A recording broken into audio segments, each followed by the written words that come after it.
পূর্ব দিকের ঘন জঙ্গলের একেবারে পাশে আছে একটা ছোট্ট গ্রাম, ছায়াতলি।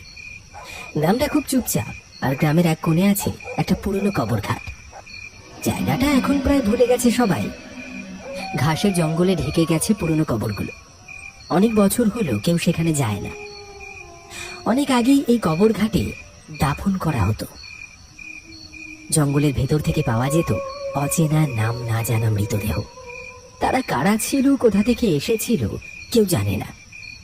লোকজন বলে আজও যদি কেউ খুব ভোরে কিংবা রাতে জঙ্গলের রাস্তা দিয়ে ওই দিকে যায়, তখন হঠাৎ শোনা যায় কিছু শব্দ। কখনো কারোর ঘুমানোর মতো, কখনো হাসির মতো, আবার কখনো শোনা যায় ভারী নিঃশ্বাস ফেলার শব্দ, যেন কেউ একা একা কবরের পাশ দিয়ে হাঁটছে। ছায়াতলের মানুষজন তাই সূর্য ডোবার পর ওই পথে পা রাখে না।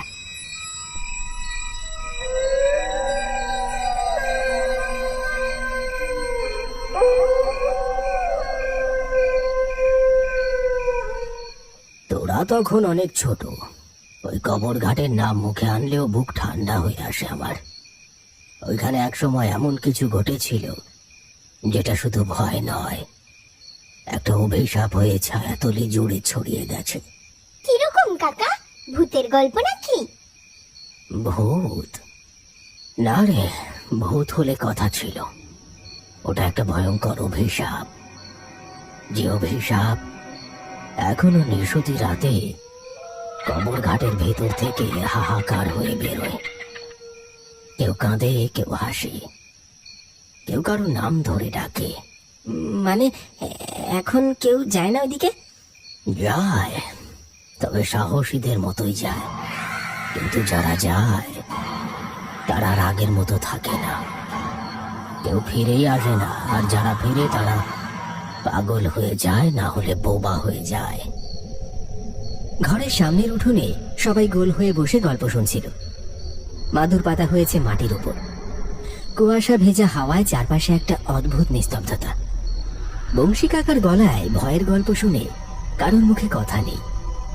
কেবল টিকলি আর রাকেশের চোখে মুখে জেগে ওঠে কৌতূহলের ঝিলিক। একদিকে তারা বিশ্বাস করতে চায় না এসব পুরনো কবর ঘাটের ভৌতিক গল্প, অন্যদিকে মনে মনে অজানা এক টানও অনুভব করছে। সব মিথ্যে তো নাও হতে পারে, মনে মনে ভাবে রাকেশ। আচ্ছা, সত্যি যদি কেউ ওখানে গিয়ে আর না ফেরে? নানান ভাবনায় ডুবে যায় টিকলি। নানান কথা ভাবতে ভাবতে তারা ঘরের মধ্যে এসে বসে।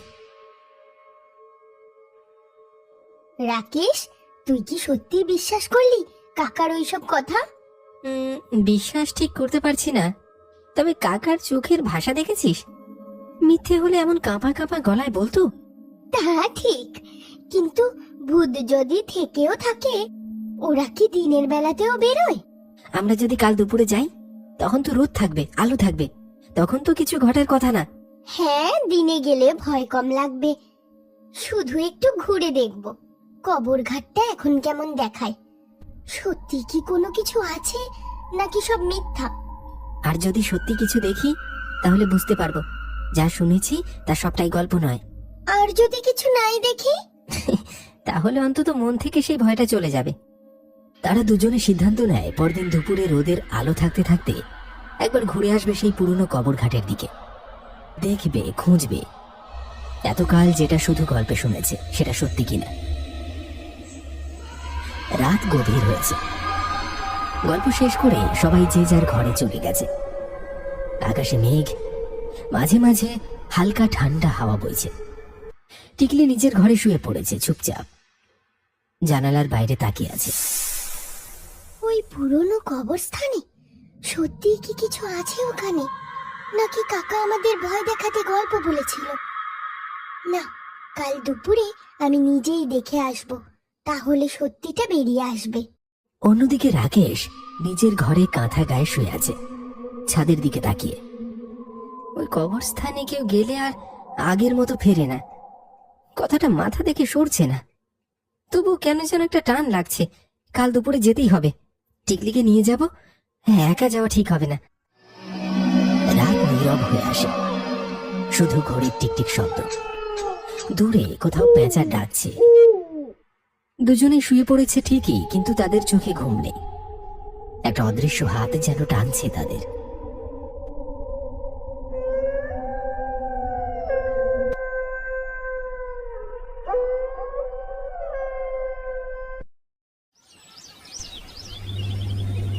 পরদিন দুপুর গড়াতে না গড়াতেই তিন বন্ধু রাকেশ, টিকলি আর পার্থ নিজেদের মনে সাহস জুগিয়ে ঠিক করলো আজই যাবে সেই রহস্যময় কবর ঘাটের খোঁজে। সঙ্গে নিল একটা শক্ত টর্চ লাইট, মোটা বাঁশের লাঠি আর চার্জফুল মোবাইল। আকাশে তখনও রোদ, কিন্তু হাওয়ার মাঝে যেন কেমন একটা অজানা অস্বস্তি বইছে। গল্প তো অনেক শুনলাম, এবার দেখি সত্যি কিছু আছে কিনা সেই কবর ঘাটে। দেখ, সিরিয়াসলি বলছি, কবরঘাট মানে কিন্তু মৃতদের জায়গা। ওটা নিয়ে খেলাধুলা করাটা একদম বোকামো হবে। ভয় পাস না রে পার্থ, আমরা তিনজন একসাথেই যাচ্ছি। দিন থাকতে থাকতেই দেখে ফিরে আসবো, কিছু হলে একসাথেই সামলাবো।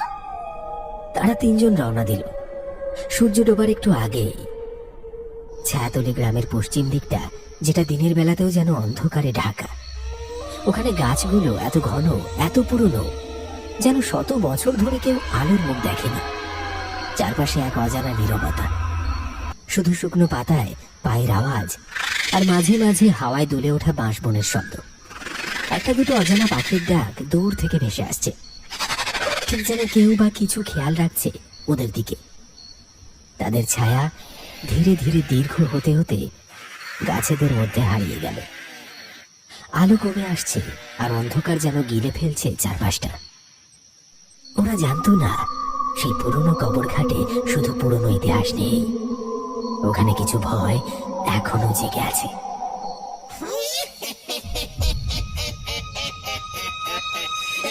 দেখেছিস, পাখিরাও থেমে গেছে, কেমন অস্বাভাবিক ঠান্ডা লাগছে। আমার মনে হচ্ছে আমাদের ফিরে যাওয়া উচিত। বেশি সাহস দেখাতে গেলে বিপদ হতে পারে। আর একটু সামনে গিয়ে দেখি না? ওই তো কিছু দেখা যাচ্ছে। ওটা কি কবর? হ্যাঁ, একটা ভাঙা আট পাকা কবর। তারা ধীর পায়ে এগিয়ে যায় সেই দিকে, আর এমন সময় হঠাৎ তারা একটা গলা শুনতে পায়। আমায় আমায় উদ্ধার করো, আমায় উদ্ধার করো।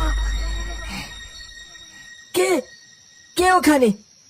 ঠিক তখনই তারা দেখল ভাঙা কবরটার ধারে মাটি থেকে ধীরে ধীরে একটা হাসি কালো ধোঁয়া পাকিয়ে উঠে আসছে।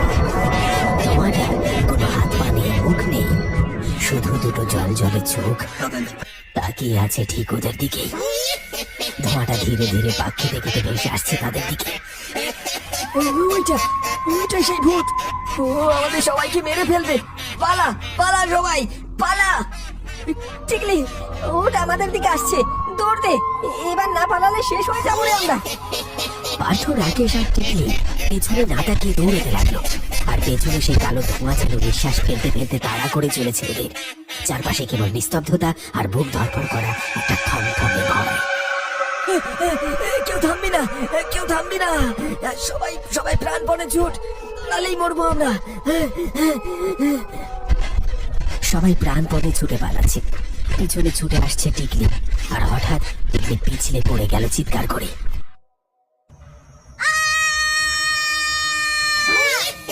ছায়াটি মাথার উপরে ভেসে উঠল, তারপরে টিকলির গায়ের উপর ঝাঁপিয়ে পড়ল ছায়াটা। রাকেশ আর পার্থ প্রাণপণে দৌড়ে ছায়াতলি গ্রামে ফিরে আসে, কিন্তু টিকলি আর আসেনি। এবার কি হবে? এবার কি করব? টিকলি যে ওখানেই পড়ে আছে। বংশী কাকা ঠিক কথাই বলেছিল, ওই ভূত টিকলিকে ছাড়বে না। হ্যাঁ, আর ওই ছায়াটা ওর ভিতরে ঢুকে গেল রে রাকেশ। আমি দেখেছি, আমি নিজের চোখে দেখেছি।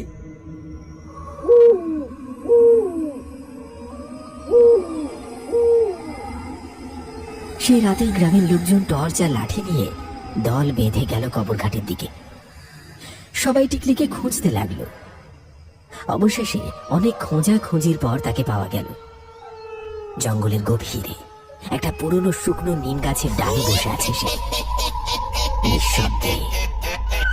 তার চোখ দুটো সাদা হয়ে গেছে, একদম ফাঁকা, চোখে কোনো চিন্তা নেই, কোনো চেনা ভাব নেই।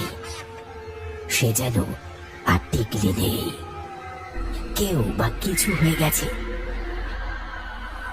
তোরা তোরা সবাই চলে যা। এখানে কি করছিস তোরা? কি করছিস?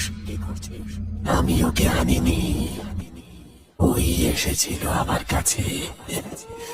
আমি ওকে ছাড়বো না, আমায় থাকতে হবে এখানে। অনেক অনেক কাজ এখনো বাকি। পাশে থাকা এক বৃদ্ধ কাঁপা গলায় বলে ওঠে, টিকলি না, টিকলির উপর কোনো জিন ভর করেছে, এক্ষুনি ওঝা রাখতে হবে। গ্রামের কিছু লোক ছুটে যায় পাশের গ্রাম থেকে রমেশ ওঝাকে ডেকে আনতে।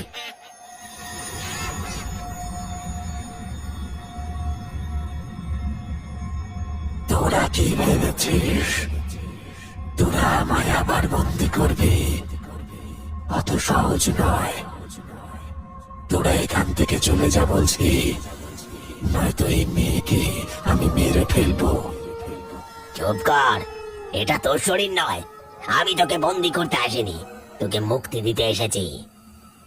আমি শত শত বছর ধরে এখানে বন্দি, তুই কে আমায় থামাবি? তুই নিজের কর্মের ফলেই পচে মরছিস এইখানে, এবার নিজেকে মুক্ত কর। তান্ত্রিক মন্ত্র পড়া শুরু করে। হঠাৎ শান্ত পরিবেশ অশান্ত করে ঝড় ওঠে। সেই নিম গাছের গোড়ায় কালো ধোঁয়া পাক খেতে খেতে উঠে যাচ্ছে সেই পিশাচের দিকে। আর আর টিকলির শরীরে ভর করা সেই পিশাচকে মাটিতে নামিয়ে আনছে। আর রমেশ ওঝা সেই পিশাচকে একটা ছোট্ট মাটির হাঁড়ির মধ্যে বন্দি করে ফেলল। টিকলি অজ্ঞান হয়ে পড়ে যায়। কয়েক ঘন্টা পর জ্ঞান ফিরে আসে, কিছু মনে নেই তার। কবর ঘাটটা আবার নীরব। সেই রাতের পর আর কেউ কবর ঘাটের ছায়া দেখেনি।